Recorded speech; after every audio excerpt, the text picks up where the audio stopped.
Tanıklar. Бизге Кыргызстанда жалпы эле мындай карап көргөндө азык-түлүк коопсуздугун алдын ала кароо бул мезгил талап экен. Себептен мына көрүп атабыз.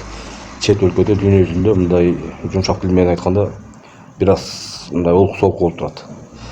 Бунун зыяны тилекке каршы мына көрүп атабыз. Солярка бензиндик үй чумайлар тилекке каршы үзгүлтүккө учуруп атат. Ошол себептен мен ойлоп атам, биз азык-түлүк коопсуздугуна дагы көңүл буруп, ушул маселени колго ала турган мезгил талап экен деп ойлоп калдым. Себептен де ошо бензин, солярка дагы бизге чет өлкөдөн келе турган болсо, ошол эми тагыраак айтканда Россия Федерациясынан келет экен.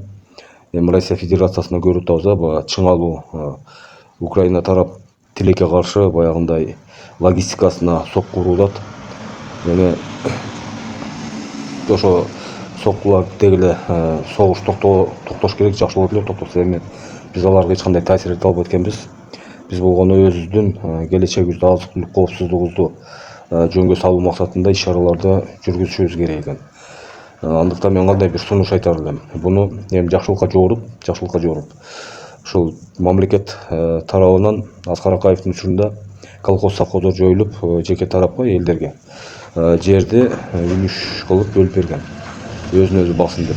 Эми ошол мамлекет өзү буудай азык-түлүк коопсуздугун колдоо максатында өзү жер иштете албайт экен. Себептен де баарыбызга белгилүү болгондой жеке колго өтүп кеткен жерлер.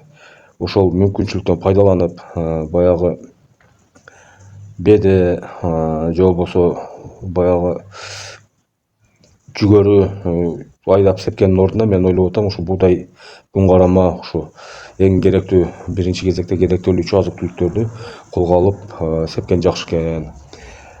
Кудай сактасын, эми мен жакшылыкка жооруп неме кылайлы бул нерсени. Эми миллион акчаң бар болуп туруп, үйдө бир кап, бир мешок буудай унуң болбосо, бир тыйын да. Анан мага ушул Садыр Нуркожоевичтин баягы бийликке келгенде бир өзү көп кыймыл аракеттери, баягы багыттары жагып атат.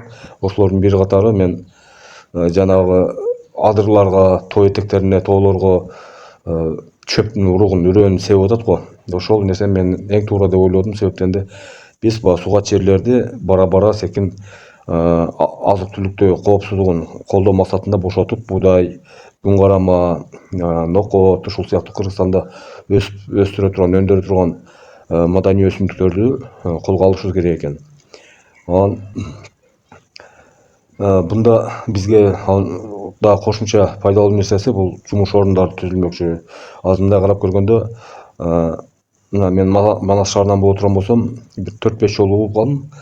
Сурагандар кайсыл жерде баягындай үй тегирмен бар, буудайымды алып барып тарттырып алайын деп. Себептен де өзүдөн чыккан буудайга дагы көпчүлүгү мындай көңүл бура баштаптыр да.